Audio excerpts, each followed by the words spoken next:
Hi. അപ്പം ഇന്ന് ഇച്ചിരി അധികം ഇറച്ചിയുണ്ട് കേട്ടോ. നമുക്ക് ഇതുണ്ടോ, കുറച്ച് അധികം ഉണ്ട്. നല്ല പീസ് തന്നെയായിട്ടുള്ളത്. ഇതുണ്ടോ,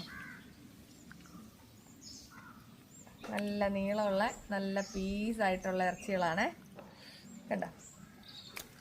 അപ്പം ഇങ്ങനത്തെ ഇറച്ചി നമ്മൾ ആസ് യൂഷ്വൽ നമ്മുടെ ഇടിയിറച്ചിക്ക് വേണ്ടിയിട്ട് കൊണ്ടുപോകുന്നതാണ്. അപ്പം ഞാനിങ്ങനെ കുറച്ചധികം ഉള്ളപ്പോൾ നിങ്ങളെ കൂടെ കാണിക്കാമല്ലോ എന്ന് വിചാരിച്ചു. ഇനി നമ്മൾ ഇതിൻ്റെ അകത്ത് ഉപ്പും കുറച്ച് മഞ്ഞൾപ്പൊടിയും നന്നായിട്ട് തിരുമ്മി ആണ് ഇത് ഉണക്കാൻ വെക്കുന്നത്. അപ്പം ഞാൻ എങ്ങനെയാണ് വെക്കുന്നതെന്നെല്ലാം നിങ്ങളെ കാണിക്കാം കേട്ടോ.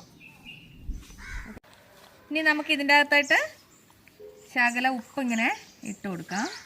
കുറച്ച് ഉപ്പേ നമ്മൾ ഇടുന്നുള്ളൂ കേട്ടോ. ഇനി നമുക്ക് ഇതിൻ്റെ അകത്തോട്ട് കുറച്ച് മഞ്ഞൾപ്പൊടി ഇട്ട് കൊടുക്കാം, ഒത്തിരി വേണ്ട കേട്ടോ. ഇനി നമുക്ക് ഇത് നന്നായിട്ട് മിക്സ് ചെയ്യണം കേട്ടോ. ഈ ഇറച്ചി എല്ലാത്തിനകത്ത് ഉപ്പും മഞ്ഞളും നല്ലപോലെ പറ്റി റെഡിയാക്കി നമുക്ക് എടുക്കണം.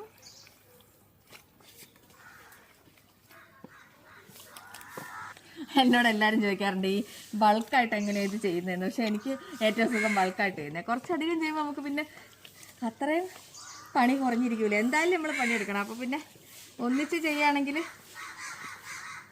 അത്രയും പണി വേഗം തീരുമല്ലോ. ഞാൻ അങ്ങനെ മല്ലമ്പണിയുടെ ആളാണ് കേട്ടോ. അപ്പം ഉപ്പും മഞ്ഞളും അടിപൊളിയായിട്ട് തിരുമ്മി നല്ല സെറ്റ് ചെയ്തിട്ടുണ്ട്. ഇനി നമുക്കിത് ഓരോന്നോരോന്ന് നമ്മുടെ ഡ്രയറിൻ്റെ ട്രേയിലേക്ക് വെച്ച് എടുക്കാം. ഇങ്ങനെ നമുക്ക് ഓരോന്നോരോന്ന് എടുക്കണം. നല്ല ഇറച്ചി തന്നെയാണെങ്കിലാട്ടോ ഇത് ഇടിയിറച്ചി നല്ല സെറ്റ് ആവുള്ളൂ. അപ്പോൾ അതിന് കണക്കാക്കിയുള്ള ഇറച്ചി കിട്ടുമ്പോഴേ ഇടിയിറച്ചി ചെയ്യാവുള്ളൂ. നമ്മുടെ ഇറച്ചി ഇനി നമുക്ക് ഇതുപോലെ ഡ്രയറിനകത്തേക്ക് ഇങ്ങനെ കയറ്റാം കേട്ടോ. എല്ലാ തട്ടിലും കയറ്റാം കേട്ടോ. ഇതിനകത്ത് നോക്കിയേ, ഇതുപോലെ ഇഷ്ടംപോലെ തട്ടുകളുണ്ട് കേട്ടോ. അപ്പം നമുക്ക് ഇതിൻ്റെ അകത്തോട്ട് നമ്മുടെ എല്ലാ ഇറച്ചിയും ഫുൾ അതിനകത്തേക്ക് സെറ്റ് ചെയ്യും. ഇത് ഞാൻ നമ്മുടെ കൂരാച്ചുണ്ടുള്ള ഡ്രീം ലീഫ് ടെക്നോളജീസ് നിന്ന് മേടിച്ചാട്ടോ. പക്ഷെ അടിപൊളി ഡ്രയറാണ്. ഇതുവരെയായിട്ട് ഒരു കുഴപ്പമില്ല, നല്ല സെറ്റപ്പായിട്ട് പോകുന്നു. അപ്പം ഇത് കണ്ടോ, ഞാനിതെല്ലാം അടുക്കി വെച്ച് കഴിഞ്ഞു കേട്ടോ. ഇനി നമുക്ക് തീ കൊടുത്താൽ മാത്രം മതി. ഇത് കണ്ടോ, എല്ലാ ട്രേയിലും നമ്മൾ അടുക്കി സെറ്റ് ചെയ്തിട്ടുണ്ട്. അപ്പം നമുക്കിനി ഇത് അടച്ചിട്ട് ഇത് നന്നായിട്ട് റെഡിയാക്കി എടുക്കാം കേട്ടോ. പിന്നെ ഇത് ചൂടാക്കിയിട്ട് അവിടെ വെച്ചു പോയാൽ പോരാ കേട്ടോ. നമ്മൾ ഇടയ്ക്കിടയ്ക്ക് ഇത് നോക്കണം, ഇത് തിരിച്ചിടണം, ഇത് റെഡിയാക്കണം, കുറേ പണികളുണ്ട്. എന്നാലും ഇപ്പൊ പണ്ടത്തെക്കാട്ടിലും കുറെ കൂടെ ഈസി ആയി.